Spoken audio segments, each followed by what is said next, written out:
साजी India team computer institute में आपका स्वागत है।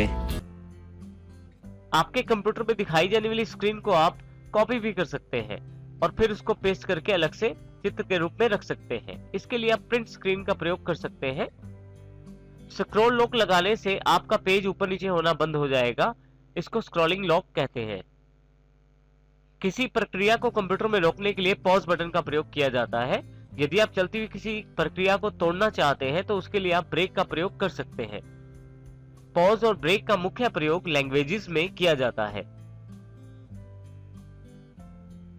इसी प्रकार हमारे पास कुछ एक इंपॉर्टेंट बटन अलग से दिए गए हैं, जैसे कि होम। यदि आप किसी लाइन के शुरुआत में जाना चाहते हैं तो होम का प्रयोग कर सकते हैं। पेज को ऊपर नीचे करने के लिए हम पेज अप और पेज डाउन का प्रयोग कर सकते हैं। पेज अप से पेज ऊपर की तरफ जाता है और पेज डाउन से पेज नीचे की तरफ जाता है। लाइन के सबसे एंड में आने के लिए आप एंड बटन का प्रयोग कर सकते हैं। साइड पे दिया गया एक कैलकुलेटर जैसा पैड नम पैड कहलाता है। इस नम पैड से आप आसानी से न्यूमेरिकल यानी कि नंबर वाली टाइपिंग कर सकते हैं।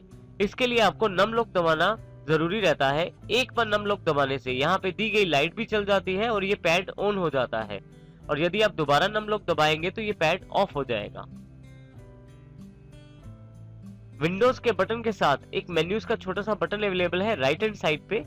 इस मेन्यू के बटन से आप राइट क्लिक पर उपलब्ध होने वाली सभी कमांड्स को खोल सकते हैं।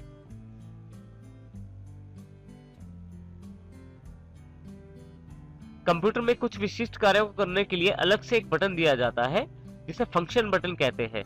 मुख्यतः ये लैपटॉप्स में दिया जाता है। यदि आप लैपटॉप के स्क्रीन की ब्राइटनेस या कंट्रास्ट बढ़ाना या घटाना चाहते हैं तो आप फंक्शन की का प्रयोग करके कर सकते हैं। इसके अतिरिक्त काफी सारी शॉर्टकट कीज दी जाती हैं जो फंक्शन कीज के अंतर्गत आती हैं। अब हम बात करते हैं कीबोर्ड के बारे में। कीबोर्ड एक इनपुट डिवाइस है जिसके द्वारा हम टाइप करके अपनी इंस्ट्रक्शंस को कंप्यूटर तक पहुंचा सकते हैं। कीबोर्ड का प्रयोग हम टाइपिंग के कार्यों के लिए भी कर सकते हैं। उदाहरण के लिए जैसे बायोडाटा टाइप करना या कोई एप्लीकेशन या एसे को टाइप करना। तो आप कीबोर्ड का बहुत ज्यादा प्रयोग करते हैं, तो कीबोर्ड में कीज की जानकारी होना बहुत ही आवश्यक है। अब हम कीबोर्ड की कीज की जानकारी लेते हैं। कीबोर्ड में सबसे पहले यदि आप ऊपर की तरफ देखें तो एस्केप का बटन अवेलेबल है, जो सबसे पहला बटन है कीबोर्ड में। एस्केप का अर्थ कमांड्स को कैंसिल करने के लिए प्रयोग करने के लिए किया जाता है। सपोज करें आपने कोई कमांड या कुछ कार्य किया है जिसको अब आप कैंसिल करना चाहते हैं, तो विंडो के द्वारा ऑप्शन पूछे जाने पर यदि आप कैंसिल को क्लिक न करके एस्केप का बटन प्रेस कर देंगे तो भी वो कैंसिल ही माना जाएगा। उदाहरण के लिए यहाँ मेरे पास एक फाइल है जो कि माइक्रोसॉफ्ट वर्ड की है। इसमें मैंने कंप्यूटर की डेफिनेशन ऐड की हुई है। अभी तक मैंने इस कंप्यूटर की फाइल को सेव नहीं किया है, तो मान लीजिए मैं इसको सीधा बंद करने की कोशिश करता हूं, तो मेरे से जानकारी मांगी जाती है, do you want to save changes you made it to document 1। जो आपने चेंजेस किए हैं क्या आप उन्हें सेव करना चाहते हैं। मेरे पास यहाँ 3 ऑप्शन दिखाए गए हैं। यदि मैं इस फाइल को सेव करना चाहता हूं तो मैं सेव बटन पे क्लिक कर सकता हूं। यदि मैं इस फाइल को सेव नहीं करना चाहता तो मैं डोंट सेव पे क्लिक कर सकता हूं। इसके अतिरिक्त यदि मैं चाहता हूं कि अभी इसी पोजीशन पे रहूं, अर्थात मुझे सेव भी नहीं करना और डोंट सेव भी नहीं क्लिक करना, तो मैं कैंसिल कर सकता हूं इस बॉक्स को।